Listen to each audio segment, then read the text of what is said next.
Assalamualaikum warahmatullahi wabarakatuh. Apa kabar semuanya? Semoga dalam lindungan Allah Subhanahu wa Ta'ala. Kali ini Mimin akan membagikan kisah tukang daging yang jadi sahabat Nabi Musa di surga. Apa amalannya? Kisah ini dikutip dari detik.com. Allah Subhanahu wa Ta'ala tidak pernah membedakan derajat setiap orang. Semua tergantung pada amal yang dikerjakan. Seperti kisah tukang daging yang disebutkan sebagai ahli surga sekaligus sahabat Nabi Musa. Kisah sahabat Nabi Musa di surga ini dibagikan oleh Utsman bin Hasan bin Ahmad As-Syakir dalam kitabnya Duratu An-Nasihin fi Al-Watwa Al-Irsyad. Kemudian ditulis ulang dalam buku lembaran kisah Mutiara Hikmah oleh Dian Erwanto. Dikisahkan pernah suatu ketika Nabi Musa alaihi salam berdoa kepada Allah, "Ya Tuhanku, tunjukkanlah kepadaku sahabat karibku kelak di surga nanti." Kemudian Allah berfirman, "Pergilah ke suatu negeri ini dan ke pasar ini. Di sana ada seorang laki-laki tukang potong daging. Temuilah, itulah yang akan menjadi sahabat karibmu kelak di surga."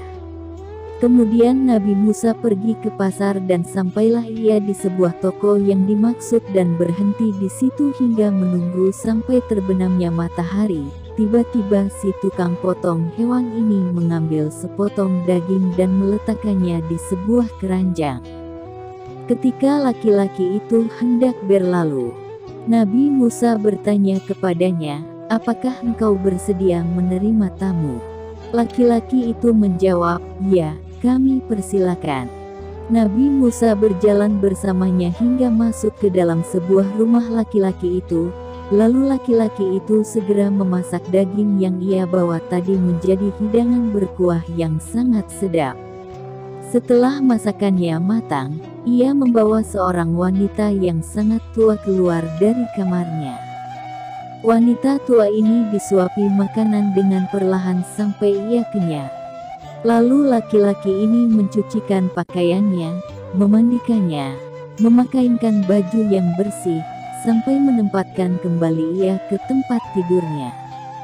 Nabi Musa melihat wanita tua sudah sangat tua dan dalam keadaan lemah. Namun ia masih bisa menggerakkan bibirnya. Kata Nabi Musa, "Saya melihat kedua bibir wanita tua itu seraya berdoa, 'Ya Tuhanku, tempatkanlah anakku di samping Nabi Musa kelak di surgamu.'"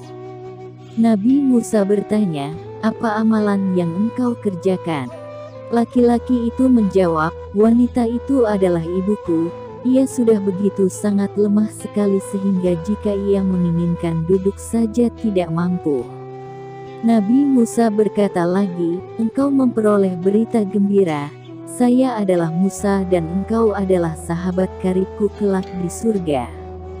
Nabi Musa juga menceritakan maksud kedatangannya ini adalah mengikuti petunjuk dari Allah Subhanahu wa Ta'ala.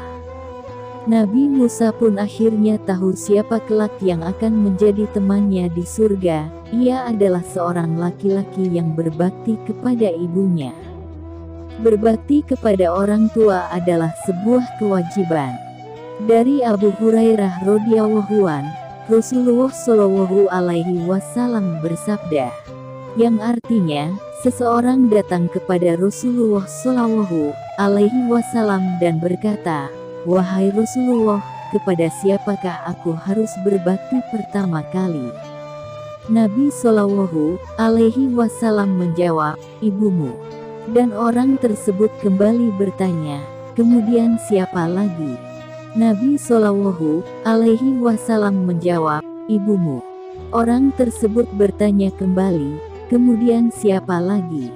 Beliau menjawab, "Ibumu."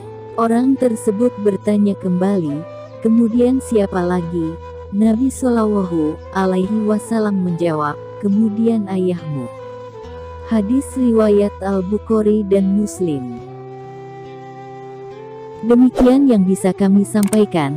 Semoga bermanfaat. Sekian. Wassalamualaikum warahmatullahi wabarakatuh.